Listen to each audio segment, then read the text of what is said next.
சிவபுராணம். அந்தகாசுரன் தனக்கென்று ஒரு ராஜ்யத்தை அமைத்துக் கொள்ளுதல்.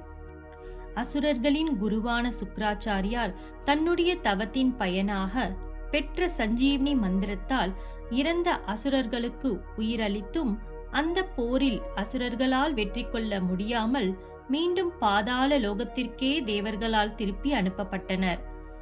இந்த தேவ அசுர யுத்தத்தில் வெற்றிக்கனியை மட்டுமே உண்ண வேண்டும் என எதிர்பார்த்த அந்தகாசுரன் இதை சற்றும் எதிர்பார்க்கவில்லை. இனி இந்த மந்திரமலையில் வாழ்வது நமக்கு நல்லதல்ல என உணர்ந்தான்.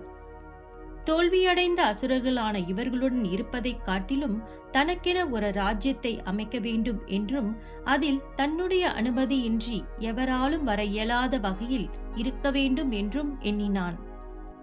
தனக்கென்று எவராலும் தாக்க இயலாத தனி பிரதேசம் வேண்டும் என்று எண்ணி அசுரலோக சிற்பியான மயனை கண்டார். பின் தன்னுடைய எண்ணங்கள் யாவற்றையும் கூறி அதற்கு தகுந்தாற்போல் ஒரு நகரத்தை அமைக்க வேண்டும் என வற்புறுத்தினார். பிரம்மதேவரிடம் வரம் பெற்ற அந்தகாசுரனிடம் தன்னால் செய்ய இயலாது என்று மறுத்து பேச முடியாமல் அவர் வேண்டும் வண்ணம் கொண்ட பல சிறப்புகளை உடைய நகரம் அமைத்து தருவதாக கூறினார். அந்தகாசுரன் தனது ராஜ்யமானது எவரும் அறியாவண்ணம் இருக்க வேண்டும், அதற்கு தகுந்தாற்போல் நகரத்தின் அமைப்பும் அதன் பாதுகாப்பும் இருக்க வேண்டும் என்று கூறினார். அசுரலோக சிற்பியான மயன் இம்முறை அந்தகாசுரன் வேண்டிய நகரத்தை தரையின் மீதோ பாதாள லோகத்திலோ அல்லது எங்கும் விரிந்து இருக்கும் வான்வெளி மண்டலங்களில் அமைக்காமல் எளிதில் எவரும் அறிந்திடா வண்ணம் அமைத்து கொடுத்தார். அதாவது அந்தகாசுரனுக்கு வேண்டிய நகரமானது மானிடர்கள் வாழும் நிலப்பரப்பிற்கும் அசுரலோகத்தின் ஆரம்பத்திற்கும், அதாவது 4 புறமும் நீரால் சூழப்பட்ட கடலின் ஆழ பகுதியிலே நிருதி மூலையில் பிளத்துருவாகவும் ஒரு சிறிய துளை ஒரு மிகப்பெரிய விஸ்திரமாக நகரத்தை அந்தகாசுரன் வேண்டியபடி மயன் வடிவமைத்து கொடுத்தார். அந்தகாசுரனுக்காக அசுரலோக சிற்பி வடிவமைத்த நகரமானது தேவர்கள் வாழும் சொர்க்கலோகத்தைப் போல் அனைத்து வசதிகளும் நிறைந்து காண்போரை கவரும் விதத்தில் பலவிதமான சிற்ப அலங்காரத்துடன் இருந்தது. அந்த நகரத்தின் இருப்பிடத்தை அவ்வளவு எளிதில் எவரும் அறியா வண்ணம் அந்தகாசுரன் மட்டுமே அறியும் விதத்திலும் அமைத்திருந்தார். அது மட்டுமன்றி அந்தகாசுரன் தன் விருப்பம் போல் வெளியேறிவிட்டு தனது பணிகளை முடித்த பின்பு தனது நகரத்தை அடையும் விதமாக சில பாதுகாப்பு வசதிகளுடன் நிறுவி கொடுத்தார். அசுரலோக சிற்பியான மயன், அதாவது இந்த நகரத்தின் வடிவமைப்பு என்பது ஒரு சிறிய துளையின் வழியே சென்று விஸ்தாரமுடைய பெரிய பரப்பை அடைவது போல் அமைக்கப்பட்டது.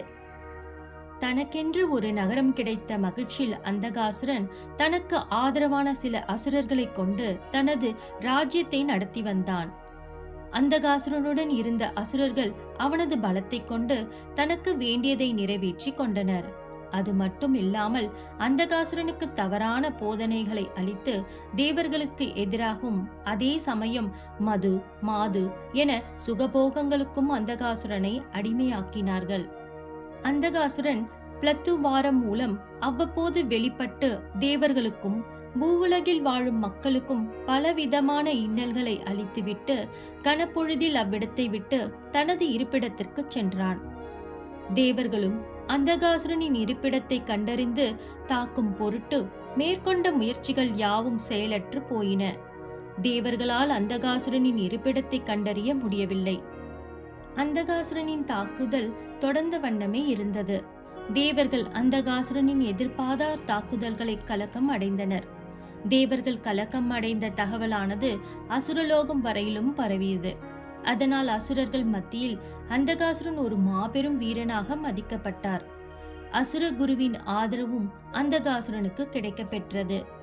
மாபெரும் வீரனாக இருந்த போதும் சிலரின் துர்போதனைகளால் மது மாதுவின் சுகபோகங்களில் திகைத்து கொண்டிருந்தான்.